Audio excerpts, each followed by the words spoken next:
Okay. I need to read this because a big part of Blood Meridian, I feel like, is, and it, just in Cormac McCarthy in general, is the idea like fire. Like fire, I feel like fire kind of symbolizes civilization, maybe. Like the idea that humans are going beyond nature and bending it to their will, bending nature to their will, and there is something that is either deceitful or true, and it's I don't know. I'm having this kind of dilemma. Like, is nature, is it, or not nature, is the idea of fire, is he trying to say that it's deceiving you? The idea that you could become civilized and better, and we could get past, like, killing each other and shit? Like, can we get past cruelty as humankind, or is it like, is that the truth? Like, yes, we can. But there's some agent out there. There's some fear, this fear of death maybe, that is ultimately kind of holding us back.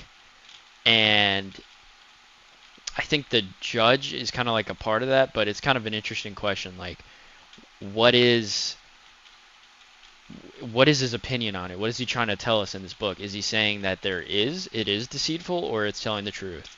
That's an essential question that I kind of find myself thinking about. And so this is a passage that directly relates fire. And I also have an interesting thing to think about the symbolism of the volcano. Lava and fire is the judge, is he the one trying to get people to think that civilization can be attained? I don't think he is. He kind of directly states that it's not the thing, not the case, but he also states the other. Well, he states otherwise by saying, there's men who build in, who stick in the mud, stay in the mud, and there's men who build in stone, and they seek to live forever and live past death. I guess you could say they're here beyond death, and that's another interesting thing, and that might be another reason why he, like, it does kind of seem like another question I have is the judge, is he like, what is his deal? Is he the devil himself? That's a theory.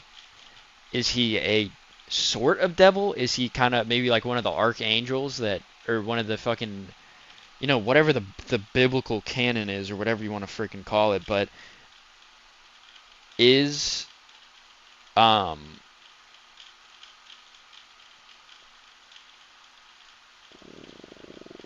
where the fuck did this come from? I just found a business card. Oh, that's my bookmark. Um, is he actually just a man, or is he a devil? And that's another interesting question. But let me just read this passage and just let's think about this. At dusk they halted and built a fire and roasted the deer. The night was much enclosed about them, and there were no stars. To the north they could see other fires that burned red and sullen along the invisible ridges. They ate and moved on, leaving the fire on the ground behind them. And as they rode up into the mountains, this fire seemed to become altered of its location, now here, now there, drawing away or shifting unaccountably along the flank of their movement, like some ignis fatuus belated upon the road behind them, which all could see, and of which none spoke. For this will to deceive that is in things luminous may manifest itself likewise in retrospect, and so by sleight of some fixed part of a journey already accomplished may also post men to fraudulent destinies. Okay, so it gets like real halfway through that. And this is just some random part of the book, so I think we need to take it real slow. And I need to look up definitions of these words too. So,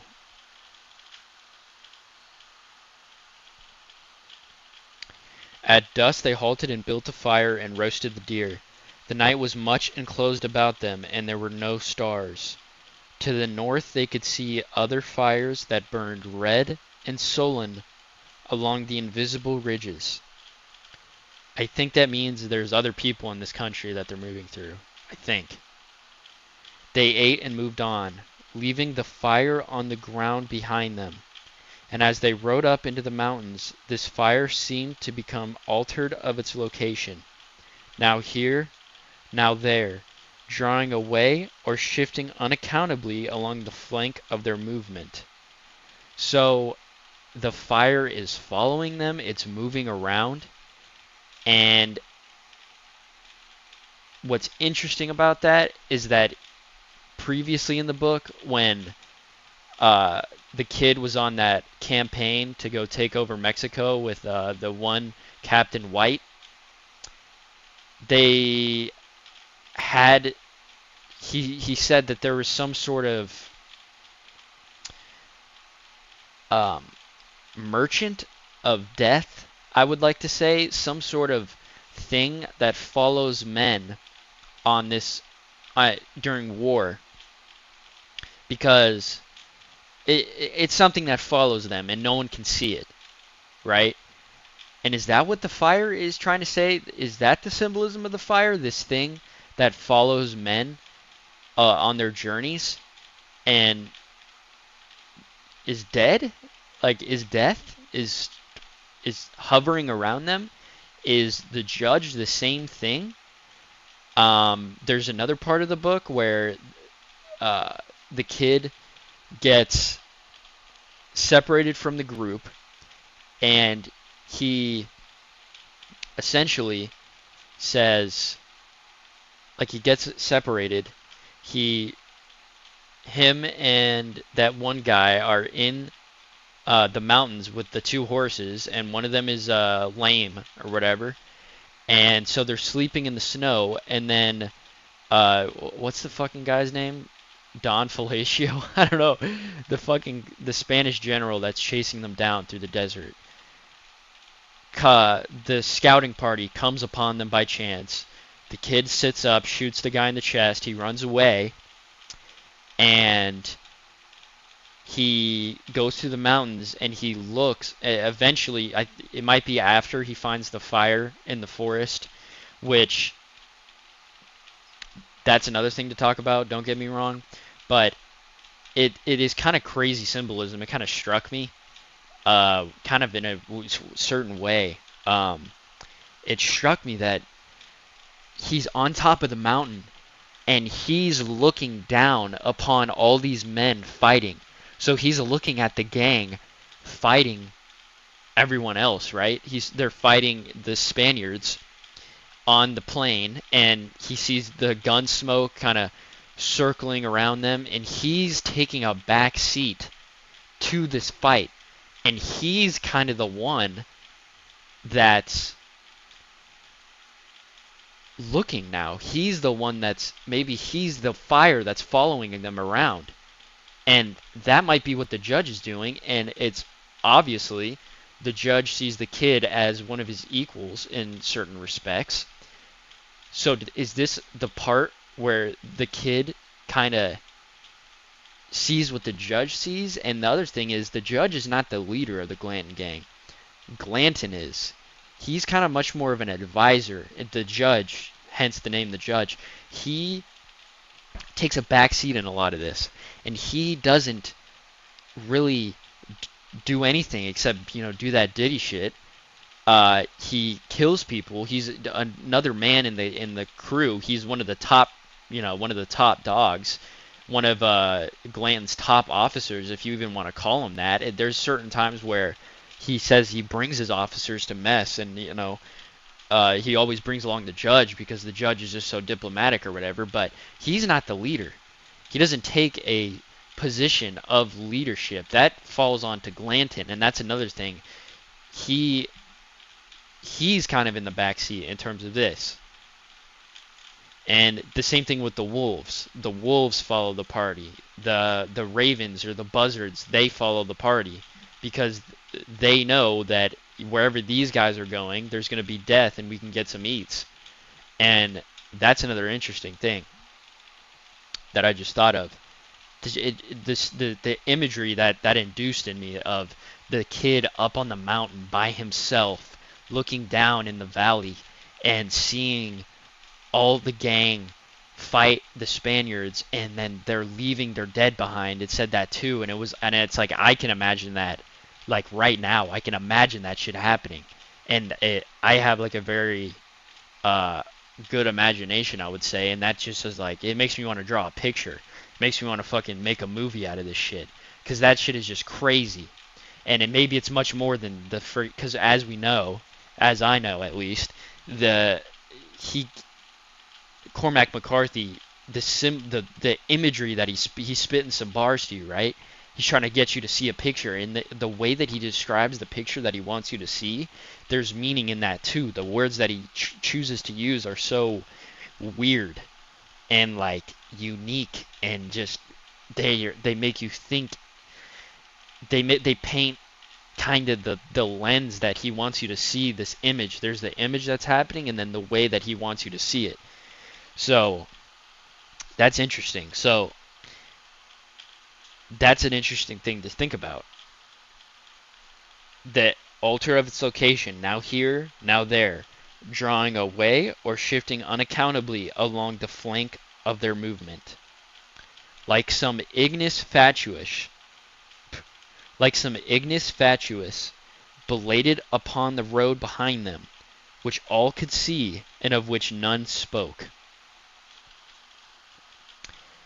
So everyone can see. What does ignis fatuus mean? ChatGPT. Ignis fatuus meaning. I'm assuming it's like some sort of fire demon, fire spirit in Latin. Obviously, because this guy likes Latin. My fucking internet would load, please. God damn.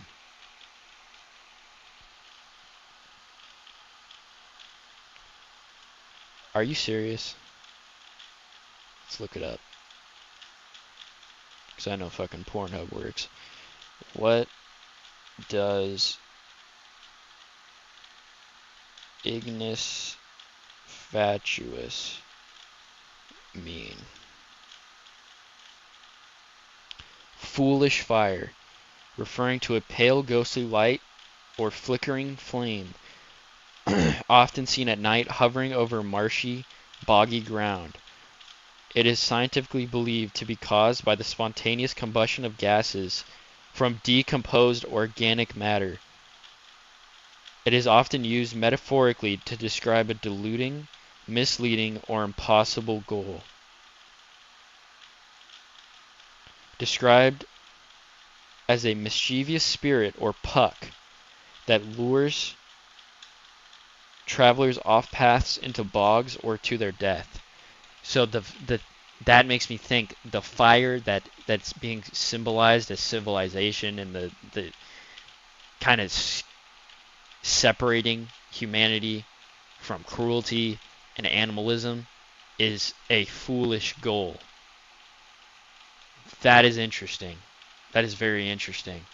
And that makes me depressed, but that's not as depressing as you might think, I think. Okay. So, belated. What does belated mean?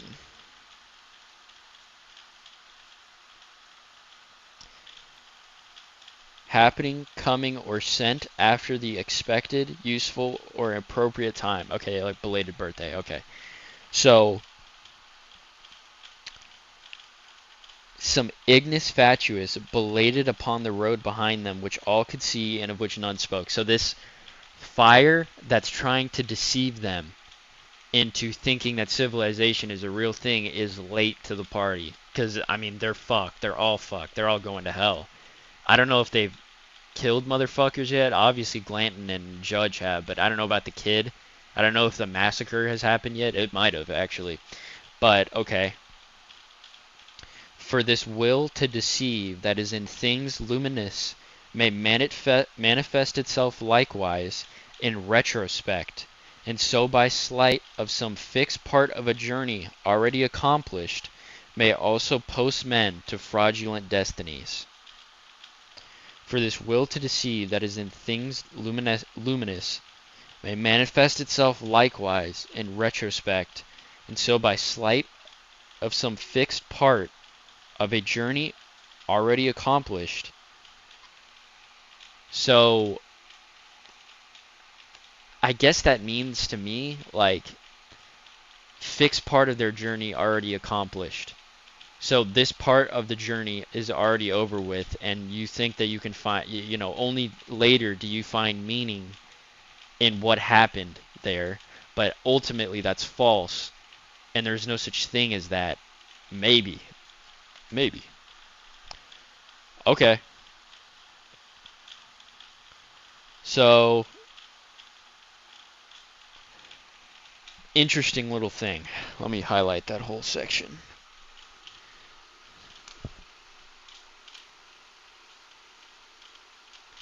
Okay. So, let's close the book. And this is a bunch, I've written like 2 pages front and back of notes from listening to the audiobook at work. So let's just run through some shit. Meaning of death in the book. The judge thinks of it as an agency. What is death but an agency, I think he said. So what does that mean? An agency is some ulterior thing from everything else. So I guess maybe death is like something wholly different than what we're living right now. It's not even close. It's something that pardons itself to a certain degree to whatever it feels like, whenever it feels like. And that's kind of pretty exemplary in the story, and in certain ways. I can't really describe it right now. The judge says, I know him very well, and I'm assuming it was, I forgot when he said that, but I think he was talking about death, something like that, like the Destiny, the guy who hammers out Destiny, something like that. And in chapter 9, we just talked about meaning of Meridian, life and death. Maybe death lends itself to the people who don't have fire in their eyes anymore, um, who can't delude themselves into finding meaning anymore. And the Meridian is Judge. He kind of lives at the Meridian, and that's why he's not. That's why he's kind of a paradox at sometimes, is because he himself is a Meridian. He lives in the Meridian. He doesn't live in life or death. He doesn't find meaning in being a leader. The only thing he finds meaning in is war, aka killing people, aka death. So there's the life part, and then the death part, he doesn't really, I don't know how to describe, there's no downfall of the judge, and that's kind of the thing, I guess. I think it's just more so that he's like a paradox. Like, and that's another thing I wrote down, like, he's this big ass fucking 7 foot, 360 pound behemoth. What's the word? Doesn't have albino fucking demon freak fucking thing you would shoot first thing in the morning if you saw it in your yard. And but the author describes him as childlike. He has small hands, small feet. Um, but he's strong as fuck. So it's just, he is a paradox. Maybe he's albino because of the light, because he's a deceiver, aka the fire. He's the deceiver, he's the light. There it is. He's not dark skinned, he's light skinned. He's white, he's pale. He's Light shines off him easily. That's another thing. Let me write that shit down, bro.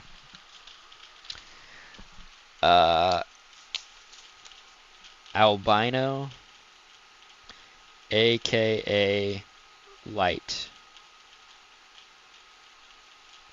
aka Deceiver. Underline that shit. Okay. That's a step in the right direction. Okay. So, that's the other thing. Et in Arcadia ego? What does that mean? Let's look that up right now. Which, I looked it up on ChatGPT at work. It said, I too, it's either, even in Arcadia, I am there. So even in heaven, I think Arcadia is what that means. Death is there. Deceit is there. There's no, I don't know. Even in light, I am there. Even, I don't know. And then the other thing is, this actually made my stomach drop when I read this shit. I'm not even joking.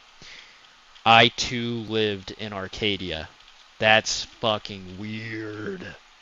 That freaked me out. The judge lived in Arcadia too. And that's another thing I just thought about. Is it kind of important to think about where the judge came from and give him a story, an origin story?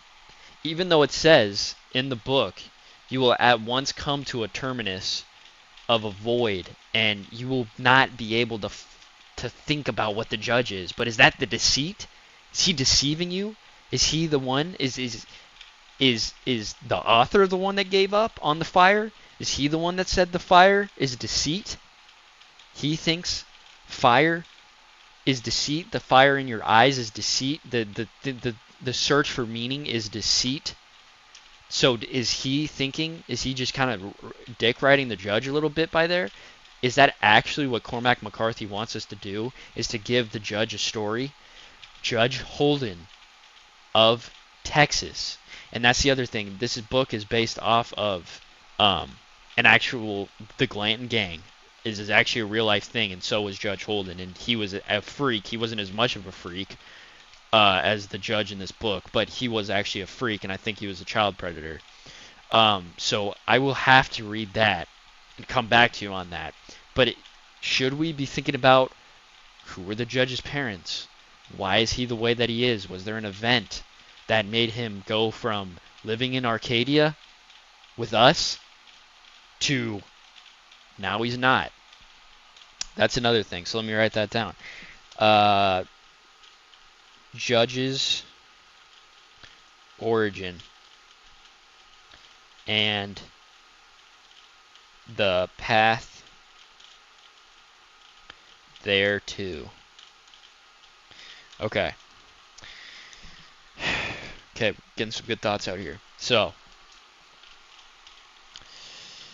oh yeah, let's look that up. Et in Arcadia ego. Et in Arcadia ego meaning.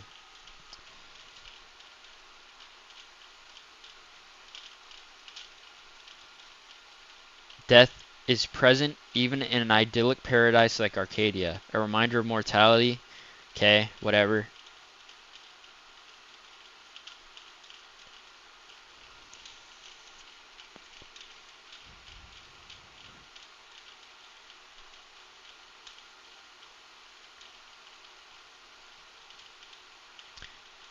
Am I to be found?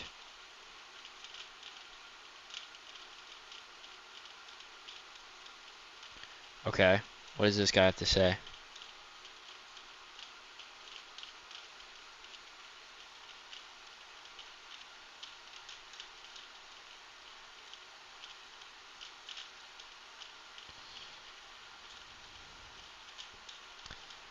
Maybe the judge is the bringer of death to Arcadia, leaving no stone unturned. Maybe it's a way to vindicate his bloodlust, that he's merely exciting death and dying with the gang's treachery, but it's always there, death, and seemingly bloodless Arcadia. It calls to mind the epigraph from Beam.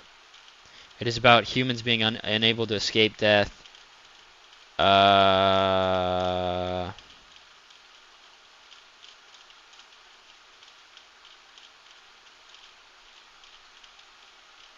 Yeah, I'm not really getting anything like new from reading that shit.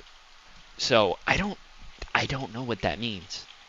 I like that. I like that more. I too lived in Arcadia. That's way more interesting. Way more interesting than even in death I am there. That's just like, oh, ominous message. It is ominous, but I think I too lived in Arcadia is much more of an interesting thing to think about. Okay, so judge is a separate thing than the gang. Visitor maybe. Okay, yeah. I mean, like what we just discussed, the fire, following the gang around. Um, this idea of an outside viewer looking in on these horrible acts, and that is, the judge got pissed at the kid for doing that, and maybe that's because he was stepping on his turf a little bit. I don't know. That's another thing. The bats. What is the meaning of the bats? The judge commands bats. The only time I can think of a bat is Spruill when the bat was biting his neck. Um, and that I guess that just means like death is to come, death is soon. Uh, I don't know. Um, the judge recruits people into his religion or his kind of fucked up version of a religion. That's kind of interesting to think about. Very interesting. He did it with the fool. He baptized him. He kind of he did it during the judge's like origin story or whatever, how he met the Glanton gang. Um, that's another thing to think about. They saw little devil's hoof prints in the volcano, and that's where the judge kind of was centered around. How did he know to go up to that volcano? You could think it's because he's just a smart ass motherfucker, which is definitely possible. Or did he come from the volcano? So that's another thing. And I really was like, I would get mad at people like, oh, you think the judge is the devil? That's such a freaking surface level analysis of the book. But the more I like look at it, the more I'm like, fuck. The more I'm like, fuck. Is he actually the devil? Is he actually? Because what does the devil do? He tries to drag people down to hell with him. That's his thing, and that's the other thing that freaks me out about the judge, and that's like the most horrifying aspect of the judge, in my opinion, is when he was in the desert chasing down Tobin and the kid, and he knows the kid is there somewhere around there hiding, and he just starts saying shit. He just starts quoting literature and the classics and the old things like this, that. He just starts saying shit. He's throwing shit at the wall and seeing what sticks. And that's fucking freaky, dude. That's what a demon does. They say shit. That's all they can do. They don't really have that much power over you. They just say shit. They deceive you. The judge is usually like this well-mannered dude, but his last resort is him just saying shit to the kid. And it's fucking weird. He just says stuff and just sees if anything will land. And it's weird. He's a rat, and I can't help but think that. I don't it's kind of an interesting way to describe the judge, but he's a rat. He will do whatever it takes to survive, and it's fucking freaky, man. It's really freaky. That is what a demon would do. Is just if you're imagine you're in a house and you're in fucking phasmophobia and the ghost is hunting and it.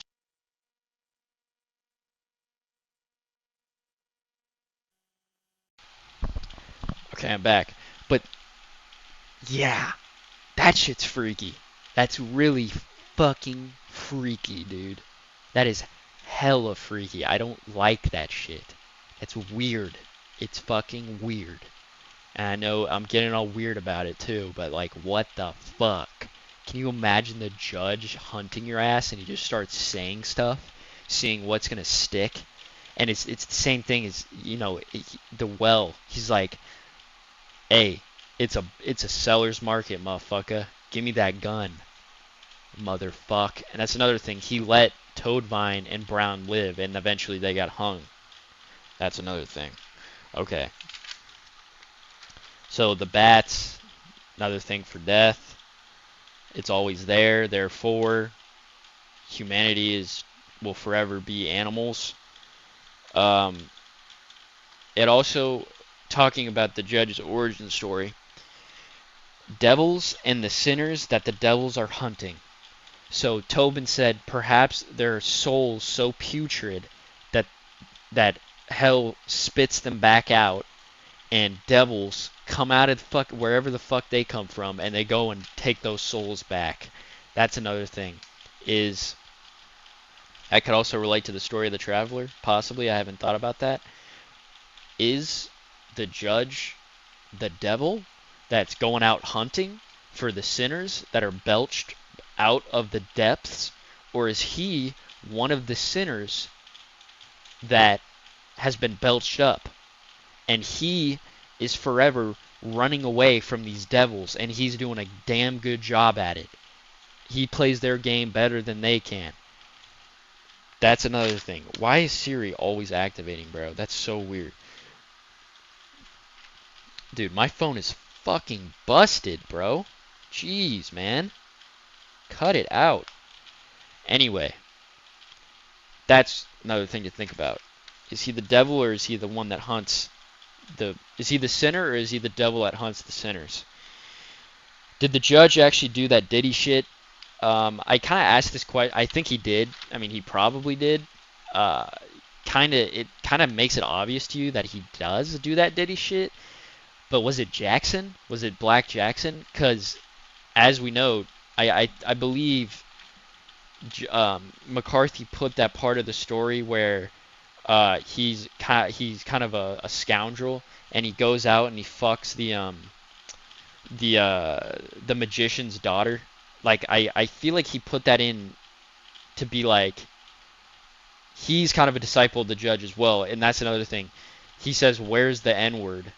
To one of the guys, and the guy's like, "All I know is that he's not dead. He didn't get shot in the square." And they find him. Judge and the Delawares, they go out and they find his fucking ass. And that's another thing. The Delawares are also kind of an agent of the judge. But yeah, fuck, bro. I don't have enough time for this shit. But I was thinking, is Jackson the one that's raping these little boys and shit? Is he the sexual deviant? And it's not the judge. And it just seems like it's the judge because it seems like something the judge would do. But it's not the judge. And but I think he does do that Diddy shit. Like when he had that kid on his knee and then he scalped him or whatever. Like, I don't know. He's capable of doing the same amount of cruel shit as any other member of the gang. So that makes me think he's a human. He's not just a visitor.